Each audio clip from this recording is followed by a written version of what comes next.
బాబాయ్ వాళ్ళు చచ్చిపోయి అనుకుని పోయినట ముసైతాను చచ్చిన నిలిపోయినాకు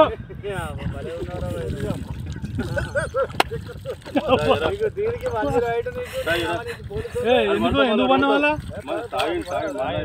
కాయ పండుకున్నా ఎందుకు అనుకున్న వాళ్ళ ఈ చల్లదనానికి ఎండకు చేయలేక కన్నీకి ఓడిపోయి వచ్చిన గెలవలేక ఏం చేసావు 10 రోజుల నుంచి గణేట్ చేత నాతో గట్టించి నా కష్టం దోచుకొని